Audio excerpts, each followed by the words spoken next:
ताऊ तैया ने काका काकिया ने छोटे बड़े भाण भैया ने सारे प्रदेशवासियों ने मेरी तरफ से हाथ जोड़कर राम राम। मैं नवीन यादव थारा स्वागत करूं हूं हरियाणा की खबर में। खबर प्रस्तुत करने से पहले एक बहुत बढ़िया खबर जो कि स्पेशल फॉर गर्ल्स के लिए है। जो doctor Amit IAS academy Charkhi Dadri Haryana में एक स्कॉलरशिप टेस्ट ऑर्गेनाइज करवाया जा रहा है 7 सितंबर 2025 को। आप इस टेस्ट में उपस्थित हो सकते हो। उपस्थित होने के लिए आपको एक पंजीकरण करना होगा डॉक्टर अमित अकेडमी ऐप पे जाकर के। 120 क्वेश्चन होंगे और 120 क्वेश्चन में से 100 जो क्वेश्चन है वो जीएस के आएंगे और 20 क्वेश्चन सी सेट के होंगे। 1/3 नेगेटिव मार्किंग होगी इस टेस्ट में। और आप यदि 1 से 30 रैंक तक शामिल होती हो तो आपको निःशुल्क शिक्षा दी जाएगी और आप 31 से 50 रैंक तक शामिल होती हो तो आपको 50% की स्कॉलरशिप दी जाएगी। इसका रजिस्ट्रेशन जब आप करोगे तो आप रजिस्ट्रेशन करने के बाद 7 तारीख को इस एग्जाम में उपस्थित हो सकते हो। आप लोगों के लिए गोल्डन अपॉर्चुनिटी है और आप यदि ऑनलाइन ऑफलाइन दोनों ही मोड में एजुकेशन लेना चाहते हो तो आपके लिए बेहतर विकल्प है। आप चाहते हो कि सर हम यहीं रह करके तैयारी करें तो आप लोगों के लिए स्पेशल फैसिलिटी हमारे पास है। गर्ल्स गुरुकुल नाम से एक हॉस्टल हमारा जो कि आप लोगों को बेहतर फैसिलिटी के साथ यहाँ रह करके तैयारी करवाएगा। चलिए अब हम बात करते हैं हरियाणा की खबर की और खबर बहुत ही महत्वपूर्ण है। खबर है आज के जल से संबंधित। जल ही जीवन है, जल है तो कल है। बहुत महत्वपूर्ण खबर है क्योंकि जल नहीं होगा तो कल नहीं होगा। जल के बिना चीज संभव नहीं है। देखते देखते इस भविष्य के नजरिए को समझते समझते हमें पता चल रहा है कि एक ना एक दिन जल अवश्य ही समाप्त हो जाएगा क्योंकि जिस प्रकार से हम इसको व्यर्थ गंवा रहे हैं। लेकिन हरियाणा सरकार ने कुछ चीजें लागू की हैं। गत दिनों पहले हरियाणा सरकार एक योजना लेकर के आई है वाटर रिसोर्सेज एटलस 2025। जल से संबंधित है। देखते हैं क्या कहानी है इसकी और क्यों चर्चा में रहा। इसके ऊपर हम चर्चा कर लेते हैं। तो देखिए मैं आपको बता देता हूं जल संसाधन एटलस 2025 नीति निर्माण की एक नई दिशा है। जल है तो कल है, इसी नारे के साथ हम आगे बढ़ रहे हैं और ये चर्चा का विषय बना हुआ है। चर्चा का विषय बनने के पीछे एक बहुत बड़ा कारण है। हरियाणा जल संसाधन संरक्षण विनियम और प्रबंधन प्राधिकरण HWRA Haryana water resources authority जो है उसने हरियाणा जल संसाधन एटलस 2025 लॉन्च किया है जो एक AI संचालित भू स्थानिक मंच है जो आर्टिफिशियल इंटेलिजेंस के द्वारा संचालित है। राज्य में तेजी से घटते जल भंडार की निगरानी प्रबंधन और संरक्षण के लिए उपयोग किया जाता है। जिस प्रकार से हम जल को व्यर्थ गंवा रहे हैं उसके संरक्षण के लिए करना अनिवार्य हो गया है। एटलस की मुख्य विशेषता क्या रहेगी तो HWRA ने हरियाणा अंतरिक्ष उपयोग केंद्र HARSAC के सहयोग से एटलस विकसित किया है। अंतरिक्ष उपयोग केंद्र के सहयोग से विकसित किया है। यह मंच सार्वजनिक रूप से सुलभ है और निम्नलिखित विषयों पर वास्तविक समय में विस्तृत जानकारी प्रदान करता है। किन किन विषयों पर जानकारी प्रदान करता है तो भूजल स्तर और जल भ्रत, सतही जल निकाय और नहर प्रणालियां, पुनर्भरण क्षेत्र और जल प्रधान फसल पैटर्न पर। यह इंटरेक्टिव विषयगत मानचित्र और डैशबोर्ड प्रदान करता है। यह जिला और ब्लॉक स्तर पर जल संकट पर नजर रखता है। जिला में हो या किसी भी ब्लॉक में हो हर प्रकार के जल संकट पर नजर रखेगा। अत्यधिक निकासी वाले क्षेत्रों और अनियमित वर्षा वाले क्षेत्रों पर ध्यान केंद्रित करेगा। जहां इरेगुलर बारिश हो रही है और जहां अत्यधिक जल निकासी हो रही है उन पे फोकस करेगा, उन पर ध्यान केंद्रित करेगा। ठीक, इंटरेक्टिव विषयगत मानचित्र डैशबोर्ड प्रदान करता है। वो किस प्रकार से है तो देखिए मैं आपको बता देता हूं। पहल के पीछे की जो तात्कालिकता रही है, रिसेंटली जो रीजन रहा है, आंतरिक आकलन से पता चलता है कि हरियाणा के 76% से अधिक प्रशासनिक भूजल जो है, प्रशासनिक जो एडमिनिस्ट्रेटिव जो ब्लॉक हमारा भूजल है उसका उपयोग की दृष्टि से या तो गंभीर है या अत्यधिक दोहन वाले हैं। या तो उनका प्रयोग ज्यादा किया जा रहा है या बहुत ही दयनीय स्थिति में आ चुका है, गंभीर स्थिति में आ चुका है।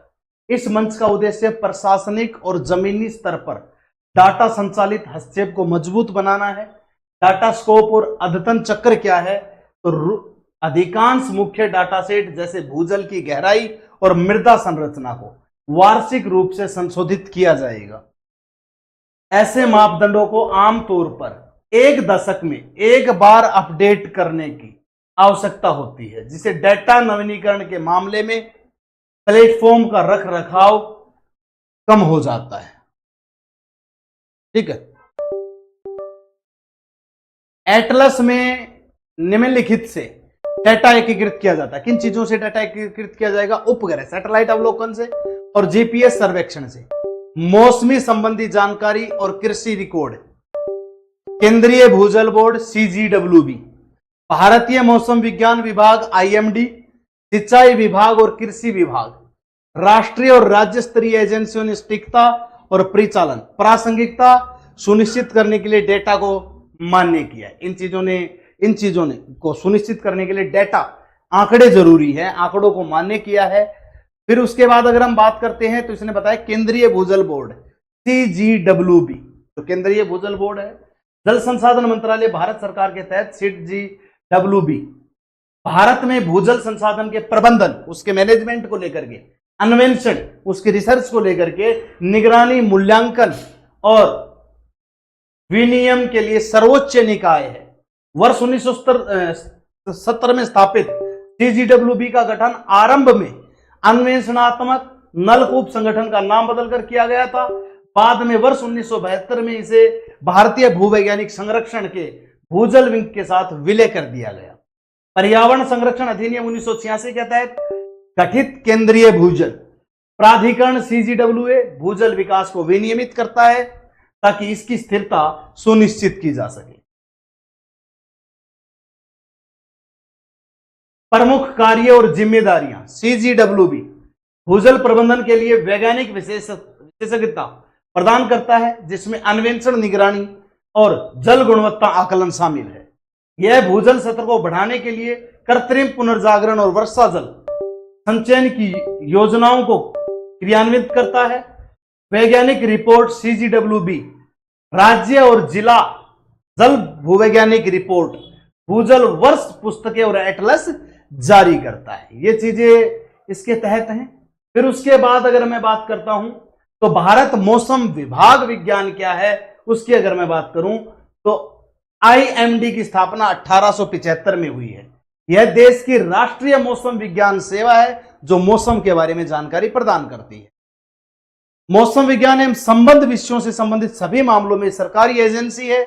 यह भारत सरकार के पृथ्वी विज्ञान मंत्रालय की एक एजेंसी के रूप में कार्य करती है।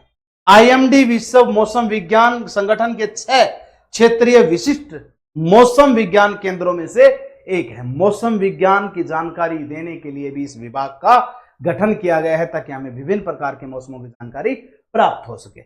उसके बाद हम बात करें तो इसका उद्देश्य क्या है, तो इसका उद्देश्य है कृषि, सिंचाई, नौवहन, विमानन, अपतटीय तेल अन्वेषण आदि जैसी मौसम संवेदनशील गतिविधियों के इष्टतम संचालन के लिए मौसम संबंधी अवलोकन करना और वर्तमान एवं पूर्वानुमानित मौसम संबंधी जानकारी प्रदान करना।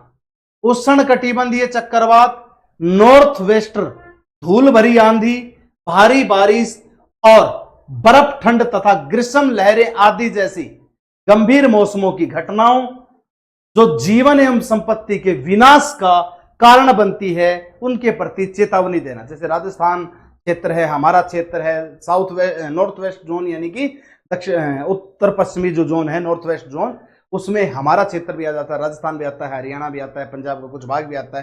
तो उसमें धूल भरी आंधियां चलती है, उसमें जो एक खतरा बना रहता है ना, उनकी चेतावनी, उनके बारे में अलर्ट करता है हमें। कृषि जल संसाधन प्रबंधन, उद्योग, तेल की खोज और अन्य राष्ट्र निर्माण गतिविधियों के लिए आवश्यक है। मौसम संबंधी आंकड़े प्रदान करता है। मौसम विज्ञान और संबंध विषयों में अनुसंधान का संचालन एवं प्रचार करना इसका काम है। ये इन सभी चीजों की जानकारी हम तक पहुंचाता है। तो ये सारी चीजें जल संसाधनों को संरक्षित करने के लिए की गई हैं ताकि भविष्य में जल को संरक्षित किया जा सके। क्योंकि जिस प्रकार से हम देख रहे हैं हमारे क्षेत्र में जल क्या हो रहा है भाई, जल संरक्षण जो है वो बहुत ही जल स्तर नीचे जा रहा है, जिसके कारण हमारे देश में, हमारे क्षेत्र में बहुत भारी भरकम नुकसान हो रहा है। इसलिए उसके संरक्षण को देखते हुए, उन चीजों को देखते हुए हरियाणा सरकार ने वाटर रिसोर्सेज एटलस 2025 को जारी किया है और वो चीजें अब बहुमूल्य स्तर पर लागू की गई हैं। इसी के साथ मैं आज की खबर से आप लोगों से विदा चाहता हूं। जल है तो कल है, इस बात पर ध्यान दीजिएगा। Save the water. जय हिंद, जय भारत। Thank you.